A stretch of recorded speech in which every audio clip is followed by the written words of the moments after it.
Friends, in this video for ithought Advisor, I'm going to talk to you on the topic from Diwali to Diwali, where are we?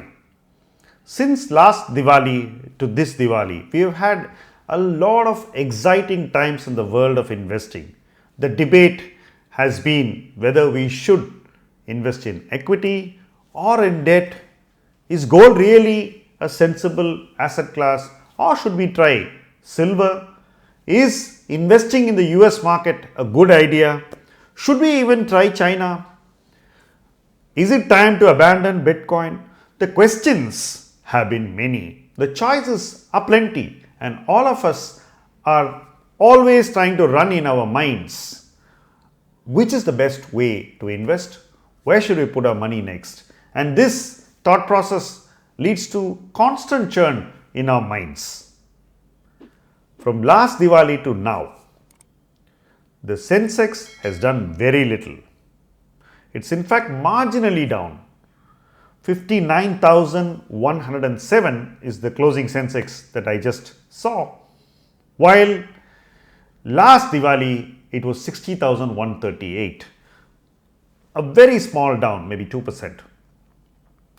You also have the Nifty doing something very similar. On last Diwali it was 17,929 and it's now 17,512. Same 2% down. The Nifty Midcap 100, for all the hype in midcaps, is just marginally down. It's done nothing in the whole year. The small cap 250 of NSE is also marginally down, 2% roughly. Gold has been a big loser in dollar terms. It was $17.96 to the ounce. It's now around $16.65 to the ounce. But in rupee terms, the fall of the rupee has cushioned gold. It has virtually saved gold. Otherwise, gold investing would look very, very ordinary over the last 1 year. Silver has been a pain point. Silver has lost 22% in dollar terms. Again, the value of the rupee would have cushioned that loss to a significant extent. The surprise performer is the dollar index, the DXY as we call it. It's up 20% from last Diwali to this Diwali. So if you took a negative call on our markets and bet on the dollar index, you would have made a lot of money. That's the message from the dollar index. Brent is again a surprise performer. It's up 8%. Diwali to Diwali, Brent has been a very good performer. So if you bought crude futures, you would have made money. The Dow Jones average, the DJIA, is down 16% from last Diwali to this Diwali. So if you went to US shopping for American blue chips, you have lost 16%. But if you went to the Nasdaq instead of the Dow, you almost lose twice the amount. It's down 31.5% from Diwali to Diwali.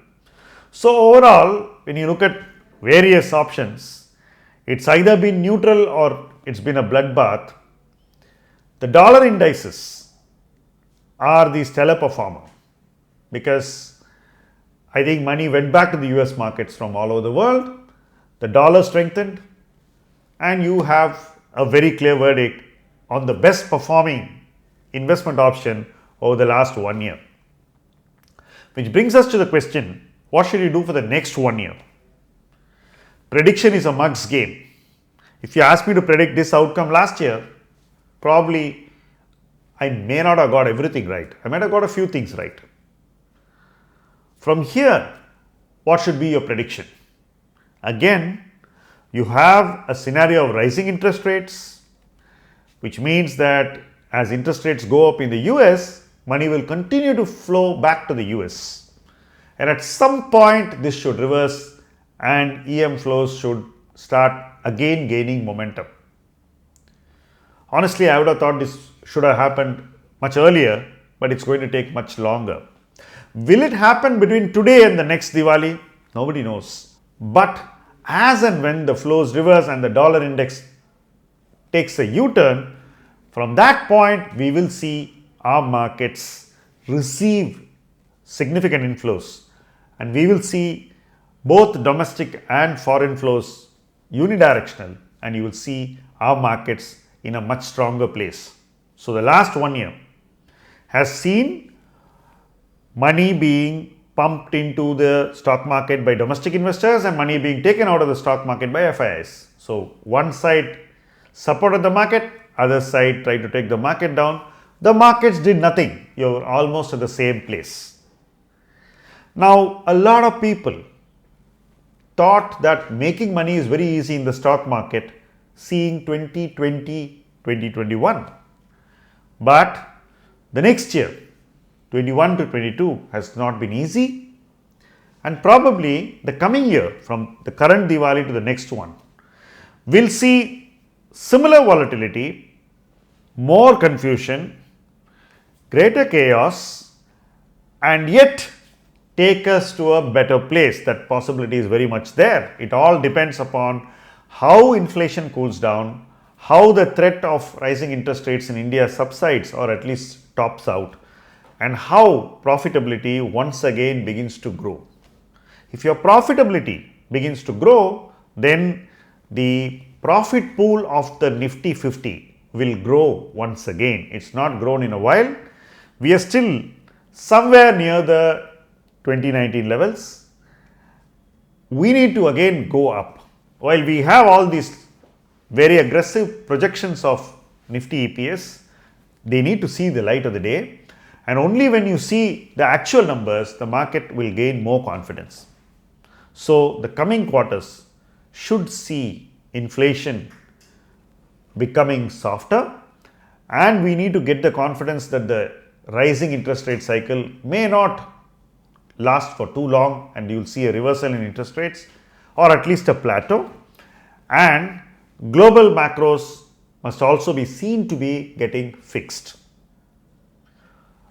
Diwali to Diwali is usually a good way of looking at the markets, because we tend to become very sentimental around Diwali. We hope that the time between the present Diwali and the next Diwali will be better than the last year. We have our Muhurat, we have pujas being conducted, you have people becoming more optimistic about the future, which is all very natural. We need to be always optimistic, but we need to see whether this optimism plays out in the stock market over the next 1 year.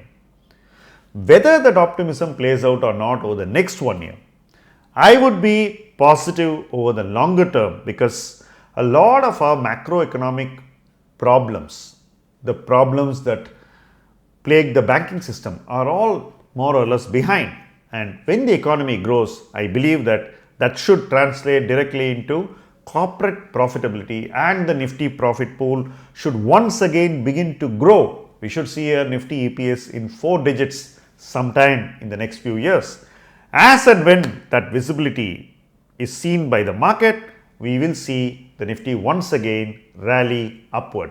So this Diwali, I think that we could be more hopeful than in the last Diwali. A lot of bad news has already played out between these two Diwalis, and between the present Diwali and the next one, I believe that the bad news should start coming down and the good news should start going up, and that should help the markets seek a higher place in its indices. Thank you very much for watching this video. Happy Diwali to every one of you.